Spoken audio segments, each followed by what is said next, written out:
Hi, my name is Salil. I'm going to tell you a little bit about my life, and actually, when you start speaking about your own life, it just sounds really weird.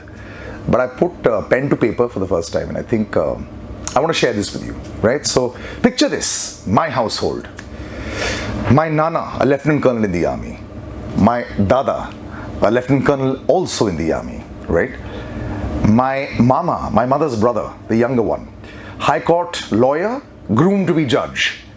The other brother, how should I say this? Well, a government agency, defensive and offensive government agency, very big higher up, and got the police medal from the president. That's the family that I come from. So, no pressure, right? Well, you're expected to perform. It's not like we took pressure, but it just was part and parcel of it, right? So, if your mother was coming for the parent-teacher meeting, it was supposed to be a celebratory time because I made it that way. So, I topped school, always in the top 5. I was winning debates. I was a badge holder. I played tennis for the school. So, I was one of those achiever kids, in those parent-teacher meetings where the parents come and say, इस बेटे के साथ ना मेरे बेटे का थोड़ा सा बैठा देना. I was one of those kids, right? So, living the perfect life. But actually speaking, there was a large sort of war that was happening inside of me. So, like this inner turmoil, which I understood very early in my life. Because all of this was a lie. So, why did I play tennis? I played tennis because I loved cricket, but I wasn't good enough to maybe become one of the best players in the school cricket team, so I didn't play cricket there, right? I played tennis, not too many people were playing, so I was able to dominate. I wasn't topping my class because I was the brightest student. Yes, of course, I had an environment where I understood everything, but I was a computer. I could mug up. So if you told me there was a business studies exam, I would pick up the 27th page and the 6th line in the paragraph and I would say it out to you. So eventually I knew, kabhi na kabhi this computer chip of mine would overload. And I had to make sure that this lie didn't carry on forever because I would be stuck and it would be the end for me. So a chance encounter sort of changed my life, right? Because of course I was struggling post-college, what to do, like every person in the world. I was at Nirula's in Delhi, which is an amazing joint for pizzas and hot chocolate fudge and everything, right? So we'd gone there to eat. My friend is doing this audition for radio and I say, let's try it. I got it. Suddenly, how was an RJ? This is 2002. So no idea. This is an economics honors student being groomed for London School of Economics that is going on, to various worlds apparently and is going to achieve something there. And here he comes and he starts RJ. What was that? And this is also from a person who didn't know the difference between a Shah Rukh Khan film and an Amir Khan film. I was one of those children. I'm too cool for Bollywood school, right? So we watched Hollywood. And we got cassettes, of course in those days, the VCRs. I did not go and watch a Hum Aapke Hai Kaun and Dilwale Dulhaniya Le Jayenge. And it's not because I was trying to be cool. I just didn't care and I wasn't interested in that world. But here I was being offered a job with radio. And I remember going into that meeting which sort of changed my life. I was wearing a Paharganj kurta and I was wearing shorts. And it's not because I wanted to make a statement, because I just was like that. I didn't really think that this was actually going to be something that would happen. And I remember the president of Benetton Coleman was sitting there in front of me and he just looked at me and he smiled and he said, this is what I want. So you are coming to Bombay with me. And I didn't quite know what that meant, but it was an escape route for me because I thought that I could start afresh. All those questions about the lies that I was living would then be set aside and I would start with a clean slate. So I picked up that opportunity. And of course, I never thought that anything would come of it. I could start afresh. I would have new friends, new place to go to. And Bombay was some place that I'd never been to. So when I came here, I was super excited. And this is also a world of mine where everything was going to change from there on. Because no longer was I going to be part of the old world that I lived in, which I thought was a complete lie and a sham. 20 years later, people say that, you were at the right place at the right time. I don't quite think that, I think I was groomed in a subconscious kind of way to be able to succeed in this industry.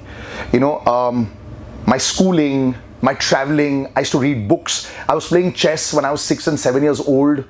I knew who Garry Kasparov was. I knew who Anatoly Karpov was. I was a fan of Vishwanathan Anand. I was reading chess books at 6 and 7. I was beating people 3 times my age and sometimes beating my father as well. So it was an interesting thing. I was learning Sicilian moves and all this, and no kids my age were doing all this. And of course, also I came from a very different family. In the mid-80s, my family dealt with the D word, the divorce word. Okay, so you have to understand, this is in India before cable TV. जब कोई foreign से आता था तो वो craft चीज लेके आता था और टोब्लरोन चॉकलेट लेके आता था एंड नाइकी या रीबॉक के shoes. I remember I was Reebok shoes. इसका मतलब ये था कि आपके पिताजी अब्रॉड से वापस आए हैं. जश्न होता था. It was like a celebration. And today when they say have you got anything from the airport for us, those days if you got craft cheese for someone, you were celebrated in the whole building. I'm talking late 80s here. There was no cable TV in this country then. That was my family. And my mother normalized the divorce word. She said, you will still call your father, father. You don't have to call your stepfather, father. It was that simple, that casual. And it wasn't a big deal. Of course, when I would go out, the eyebrows would go up and down and people would say, acha ye, acha. So you are Ganguly or Acharya? It didn't matter to me. Even in school, it didn't matter to me. I think I was most chilled out in school, when I think my friends around me found it really strange how chilled out I was about it. But when we moved from there, I had this amazing person in my house who was forging ahead. My mother, was working and doing things and just making everything very chilled and normal. And I think that's the environment I grew up in, which is why I think it was very normal for me to be part of this world, to be in the school that I was in. My teachers just were brilliant. I remember Aruna Rao. She was in class 4 and 5. She literally just put me up on stage and said, you have to just do everything. And so I was doing all of that. And then I couldn't believe, like when I was 21, somebody was paying me money for this. I said, this is not really a profession, but it was. And then the whirlwind in my life started.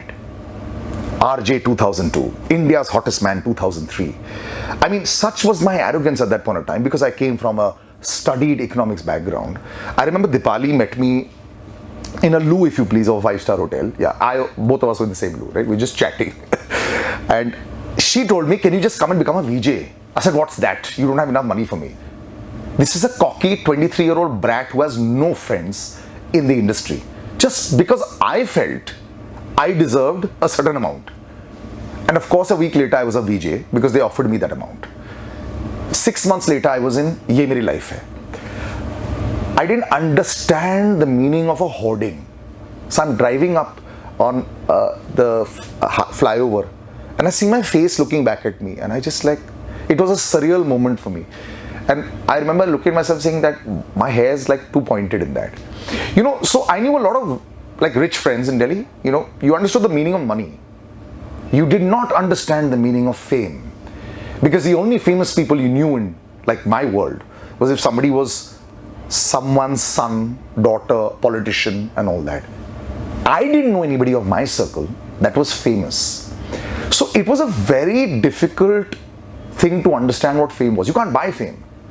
The richest people in the world don't necessarily have to be famous, because how would you tell people who you were? You can't tell people I have 20 crores in my bank account. When I walked into places, and I remember when I went back to Delhi, when a waiter came up to me and when he was giving me my drink and he just smiled at me, and my friends are saying, I think he recognizes you. And I said, yeah, I think so too. And it was such a sweet moment in my life, because I did not know the meaning of that. And it was so beautiful. And of course that beauty then, as it keeps building up and you're walking out on the street and people recognize you and you start doing more work and the Kasotis of the world and the K serials, and you become famous and suddenly you get discounts, you don't stand in the lines and all. It gets to you. You're 24, 25. I have to remind people that it's 24, 25 and you're making all this money and you have all this fame. So then your car is moving at 1,000 kilometers an hour and eventually combustion will happen. And that's what happened with me. My engine burst. You say no to a few projects because you don't think that's the sudden career path that you choose, and you have a few run-ins with the important people of channels or producers and all, and suddenly everything changed for me. In 3-4 months, from being the next big thing that could have been in television to just somebody else who's there also making his per day. And I didn't quite understand it because I didn't really have too many friends and I didn't understand how to express it, and there again the insecurity inside you that exists, that you don't want to admit that you've been defeated.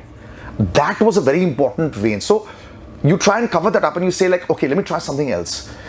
It wasn't really working. I did the creative-ish kind of thing to go to a Juhu beach. You're standing on Juhu beach and looking at the waves and you're thinking, what am I doing in my life? And you never get an answer. You're just waiting there trying to figure out like, what is the answer? And God played a very important role in my life. For me, God is a figure, a real figure. He's got like a hand on me, like a push. And I think that changed my life, because I didn't ever like consult with my parents or my friends. I almost had like an inner voice that always was a voice of reason, of reality. If I ever thought I was becoming too big, they would say that you're nothing. You're not really a star. Just because 7 people know you. If ever I was making some certain amount of money, they said, you still haven't bought a house, or you haven't bought a house that you want. So understand, this is just in motion. It's just moving along. And I think that's what happened. I think that's why I was protected. And it happened in 2007, a miracle. I was doing television and I did a small audition for a film called Awarapan, and I get a call from Bhatt Saab. You don't know these people, right? You just read about them. Suddenly, Mohit Suri, Mahesh Bhatt offering you a role, and of course, every TV actor at that time is wondering, you'll probably get a 5-minute role, 10-minute role at the most, 2 strong scenes maybe, because Vishesh Films offers that, nothing more. And I started reading the script. Page after page after page after page. I remember sitting with my girlfriend at that time, now my wife, and I didn't quite understand. I said, this is for me, right? Ronnie is my character. They said, yeah. And they were so casual about it. And Mohit Suri said, you're a very good actor. You deserve a chance. So it was Imran Hashmi, me and Ashutosh Rana, and that was the story. I was shocked. I went a shot and we finished this, and then I saw the screening. People loved it. I got messages from the biggest critics, from everybody. I really thought I had arrived because I was told that. I still have those messages. You are the new face of Bollywood. Congratulations and welcome to our world. I was invited and I was accepted. So I hired PR. I hired PR in 2007-8 when the word publicist did not really have a meaning. Nobody wanted to tell anyone that they had a publicist. It was a lie. This page 3 was bought. Nobody ever said that we have a publicist. We're just famous so we appear on the page. Nothing was organic. It was all paid for. And I just found that really weird. Because in the West, everyone was obviously had a publicist. You had a manager and all that. And I tried to find that, and of course, nobody sort of came to me, although a lot of respect was coming my way. And just when I thought like, this somehow accidental journey in Bollywood or media would just go like zoop, it went like this. Boom. Because Awarapan bombed. And I don't quite understand, what I did wrong not to get too much of an offer after that, because I was incredibly appreciated. And today also when you go back to Google and you check on the reviews online, they only said good things. But I never really got a call that was, I thought like after Awarapan I'll get that kind of call, right? So neither me nor the lead Imran or Mohit, all of us, it was just this eerie silence. And I didn't quite know what had happened, because I had a guy who was this great singer who just came and steamrolled over all of us. He had the entire scooter population and rickshaw population with him, and he just won over everybody. And I'm going like, but we performed better. We acted better. No, we just didn't exist. So I waited and waited, and I had no money because obviously we were running out of money. I was doing B4U, of course, but I didn't know. So I couldn't even think of what to do next because I didn't know what to do. And then Ekta Kapoor came back in my life. It was a very filmy scene, I remember, in a 5-star hotel, and she walks in and I got Kyunki. And when I got Kyunki, I think that again changed my life, because I was now the film actor who was also doing TV.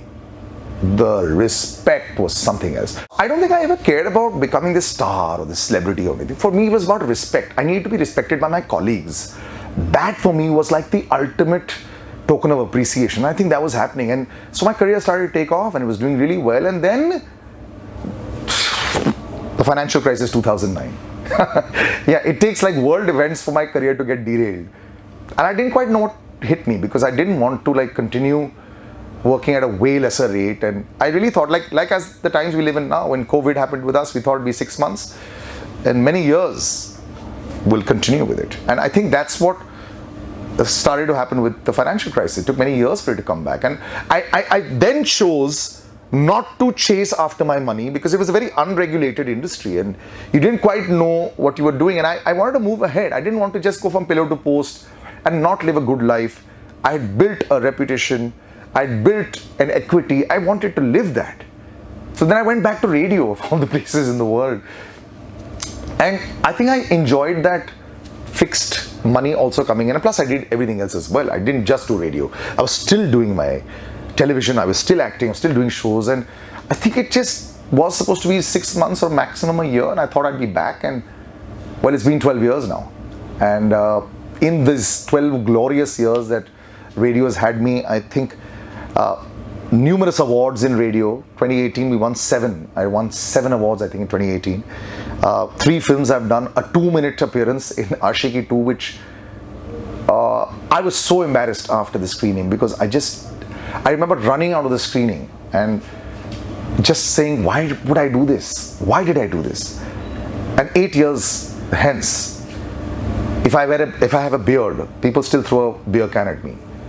And I just said, like, it's unreal. And for me to get that kind of fame with this kind of role, which it's not something I wanted with that. Like I said, because for me, respect of the peers was more important. So it's not like anybody in the industry thought it was a big deal. But it's just the fans somehow, just like, I don't know, just connected. And of course, Shraddha and Aditya and all became superstars after that. So I think that really worked with me. But there again, you know, I had this entrepreneurial side with me. So in 2016, I formed a production house. And I remember, I was as basic as that. It was like named after me and my wife's name. So SS. Yeah. So that was the production. I mean, I didn't really think much. I didn't make a logo. I didn't have an office. I had nothing. I had a checkbook. And I landed up a contract that big companies don't get, which was content syndication and production for in-flight entertainment in airlines. And I was servicing 17 airlines. 17. And I was doing it alone with a checkbook. You know, I was producing myself. I was hosting myself, audio, video. I was editing myself. I was learning on the job. I had a group of 1 or 2 people around me. We all learned together. And I faced ridicule at times when I would go to big companies and ask them with a checkbook. And I literally said, sir, I would like to buy these shows, you know, for syndication. How much would it cost? And they used to laugh at me, saying that we'll meet you at your office. I said, I don't have an office. And I didn't have an entourage as well. And I never understood that. And contrary to popular belief, we were doing great numbers. My profit margins were very high. We were doing fantastic numbers that nobody could believe. My CA used to tell me, what is it that you actually do now? You know, and I think those years of 16, 17, nobody really knew how to sell digital. And I was buying. So I was like a god in the market of a lot of people, you know. And some of these were big names and they won't be able to sell it. Yeah, of course you had like digital money that was coming in with views and all that, but no brands were really convinced about digital, yes, like they are now. And I was one of those brands or one of those production houses that was buying digital content. So it really worked and I really thought that I would become like this big mega media mogul. And my dream of having my friends working with me together, I thought that would be like true. And then of course, like the world came crashing down because the airline shuts down. I mean, so I have a financial crisis which happens in the world that puts me on a different path. And then when I'm on a different path, I have the airline shut down. How does an airline shut down? It's the only airline that shut down in the last 15 years. And I was a part of it, you know. So I really had the wind knocked out of my sails then because I was like one of those people, you know, like so many of us. We're 1 year away, 1 साल और फिर हम set हैं या 2 साल और वो 1 साल में जब आपकी गाड़ी शुरू होती है, it stops. So I really didn't know how I would get to that next level. You know how people say, na, so from here where? I was trying the where every time and the door kept shutting. And then there again, God once again, I think manifested himself in someone and helped me out. I've always believed in the adage, God helps those who help themselves. And if you truly believe that you are being honest to yourself, you're not cheating yourself. You can lie to everybody, you can't lie to yourself. I never lie to myself. Whether I'm working out or whether I'm working or if I'm giving time with my family, I'm always 100% there. Yeah, of course, we have certain things that, you know, some habits that we need to break, but I'm never cheating that part.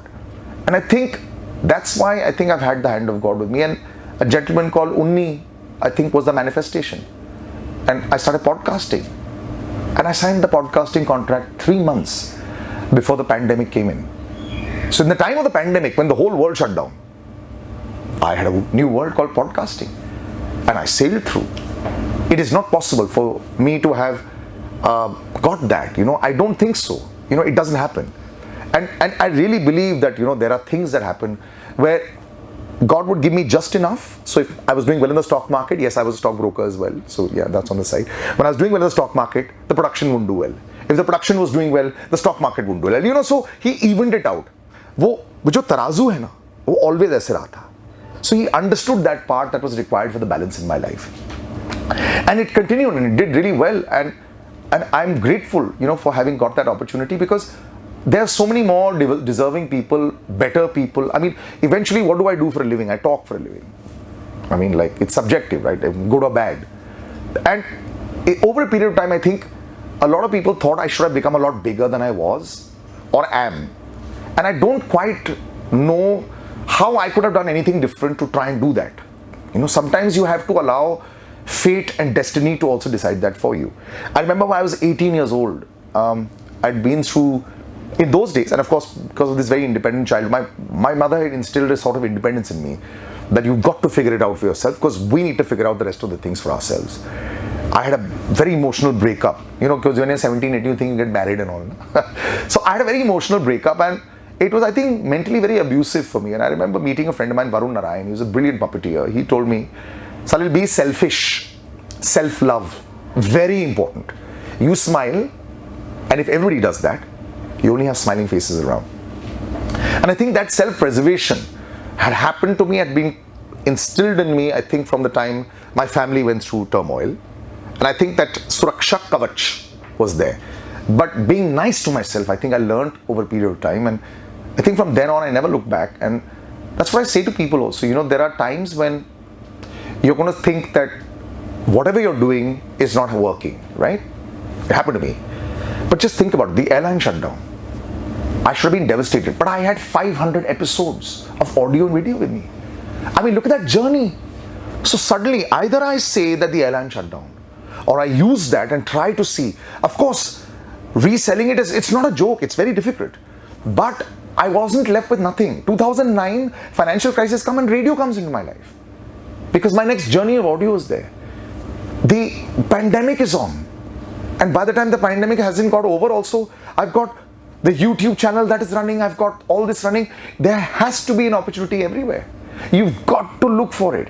And you have to look harder and harder, because it is never going to be easy. And as the numbers keep increasing, when I say numbers, I mean the attention of people, the number of people that make easy money as well. You have to decide. And I used to always remember this in my youth also. Lambi race ka ghoda or short dash. I was brilliant at marathons. I was okay at 100 meters, but I wouldn't win the 100 meter. Marathons I was. So I wanted to be that. I was the workhorse.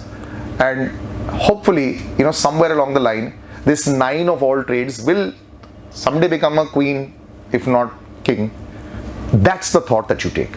And you just cannot go down. There's no place for self-pity. And I do believe that discipline is very important. You've got to stick by your rules and your disciplines. You must have your timelines in your head. I think working out has really helped me, because every day when I go to the gym, I say oh my God, what am I going to do? This is big, but why is this not there? This is there, but why is this not there? You just constantly keep working. So I recommend golf to everyone, because even Tiger Woods can be beaten by an 18-year-old. And you need to understand that you are fallible. And if that works, then great. And if I've been able to give you a little bit of an insight into my life, I hope that your life can change with that, because you need to think, you need to believe, and then you can move forward. And I constantly think that I'm not even halfway done with what I want to achieve. So yeah, thanks for joining in.